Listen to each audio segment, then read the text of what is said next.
Hey everybody, this is Dan Crystal, author of The Lost Art of Relationship. Has someone ever completely misunderstood something that you have said? Hmm. Of course they have. There is literally no way we can 100% guarantee that someone has walked away understanding exactly what we have attempted to communicate. Now, as a student of relationship, I have come to understand that there are four stages of communication. The first is the message that we wish to communicate. This is what is in our heads that can be influenced by how we feel, the circumstances going on around us, and whether or not the message is positive or negative. Now, the second stage is the actual delivery of the message.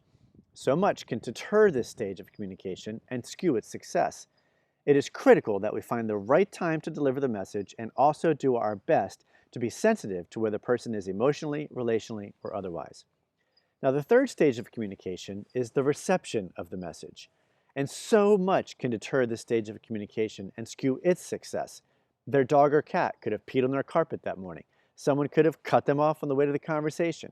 They could have been given bad news, or they could have had an amazing morning and are super excited. Either way, this stage of communication is mostly outside of our control. However, if we take these things into account, we can tailor or adapt our message to where the person is at that time. If we are sensitive to where they are, they may be more likely to receive the message in a way that we intended.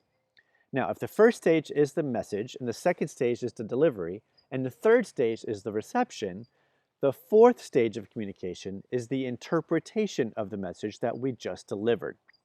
Now, this stage is entirely outside of our control.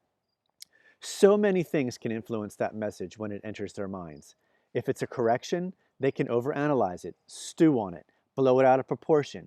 If it's a positive message, they can over-embellish it, and it could cause them to think more about themselves than they really should. The trick here is to take the message at face value. When we are the one who has received the message, before we go into the interpretation stage, it is always best to ask clarifying questions in order to understand the heart and meaning behind the message that was delivered to us. You might ask, why do we even try to communicate at all if it's going to be this difficult? That is a great question. And here is the practical.